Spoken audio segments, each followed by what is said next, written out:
I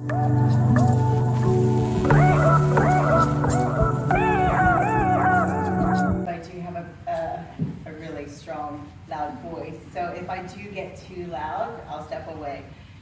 Thank you and good morning, everyone. Thank you for joining us today.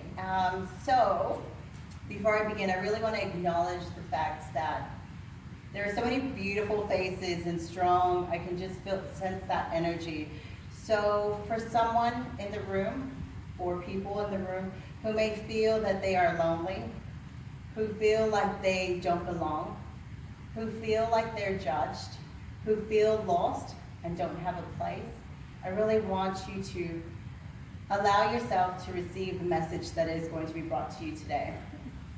Thank you. So this is for you. And everyone, of course. So, what does Oprah Winfrey, I'm actually going to take that off. All right, so what does Oprah Winfrey, Justin Bieber, Taylor Swift, Selena Gomez, and Tupac Shakur have in common? If you have an idea, go to put your hand. Oh, yes. They've all got lots of money. They do, yes, that is a fact, that is a fact. Although they probably, some might say maybe not. But what they do have in common is faith. And what they had in common was faith. Obviously, Tupac Shakur is no longer here. So, they didn't have it all the time.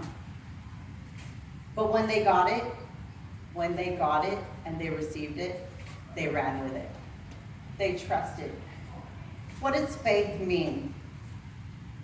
Faith is to have, don't worry everybody, I'm not going to preach to you because it's not Sunday and I'm not a preacher. But I'm here to share a message that I felt that was quite valuable to the women in the room. So what does faith mean? Faith means to put your absolute trust, your confidence, complete confidence in someone or something. We don't know who we're putting that in, because how can we put our faith in something that we don't see when a lot of the things that we see we don't trust?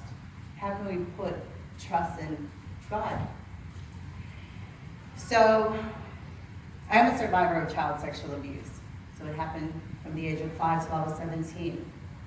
Now I am mindful that what I will share can be quite sensitive and delicate for some. So please do speak to someone that you need to after. If something comes up and you are feeling a bit, you just feel unsafe. Do speak to your teacher, your parents, or someone that you trust.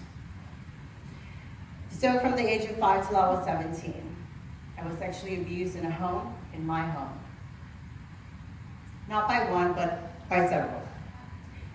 It had led me to self-harm, addictions, drugs, alcohol for 17 years. I developed eating disorders. I was anorexic and I was bulimic.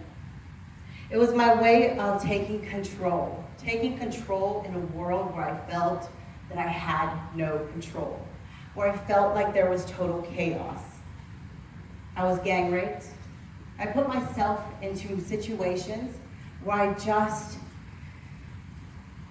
I was allowing hurt to happen to me because it was all I thought that I was worth. I have been sober for 11 years. I have started a charity. I do go out and support others who are experiencing what I have experienced. And I am also an empowered speaker who is speaking up, because it's not okay. And I walk faithfully. My faith comes from when I was a little girl. I did hear and learn of Jesus, and I thought, who in the world is that? What is that? What does that look like in my life? I had no idea. So as I started to, before I made the decision, and I started to think, maybe there is something better for me. Maybe there is something else that I'm meant to do other than to suffer, other than to drink my life away every day, other than to wake up and to sleep around. I basically slept in different beds because I had no home. I put myself in unsafe situations. I was trying to control the life, whatever that was. Was it a life? No, it wasn't. I wasn't living to who I was and what I was put on this earth for. And so I chose to challenge my mindset, my thoughts. I chose to challenge what I was capable of doing. I chose to challenge and to see that those who were around me weren't necessarily there to support me, to encourage me. And once I changed my lens and I changed my perspective, and I no longer lived to please others, but to serve in a way that I am meant to. I wasn't about trying to be who everybody else wanted me to be. Oh my gosh, I am such an eclectic person.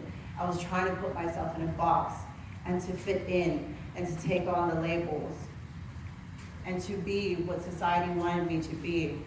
Once I stepped out and I became, and I was brave, and it took a lot of bravery. It took a lot of steps forward and back and forward again. It wasn't simple, but it was allowing myself to continue to have faith that I don't know what's to come, but I know it's going to be amazing. I don't know what it looks like, but I'm going to trust that if I continue to take the steps that I need to today, that'll move me forward. I don't know who I'm going to be speaking to. I didn't know I was going to end up here today. It wasn't what I thought years ago, but I was just focusing. If I continue to take the action in faith and not as everybody wants me to be. In society today, we feel the pressure to be what everybody wants us to be, to look the way everybody else does, so we can fit in. As a survivor going through that trauma, it's a natural occurrence. It's something that happens naturally. It's so we don't stand out. It's so we're not vulnerable. It's so we tend to find a way where we can feel safe. But to feel safe is to be comfortable in self. To be safe is to go out and do, and to live on purpose as we are meant to. There will continuously be a tug in life within ourselves until we actually walk and lead and live on purpose with faith, trusting that it may not look like everybody wants it to look. It might not look the way I thought it would look, but in faith, I am going to trust that what's up ahead is going to be amazing.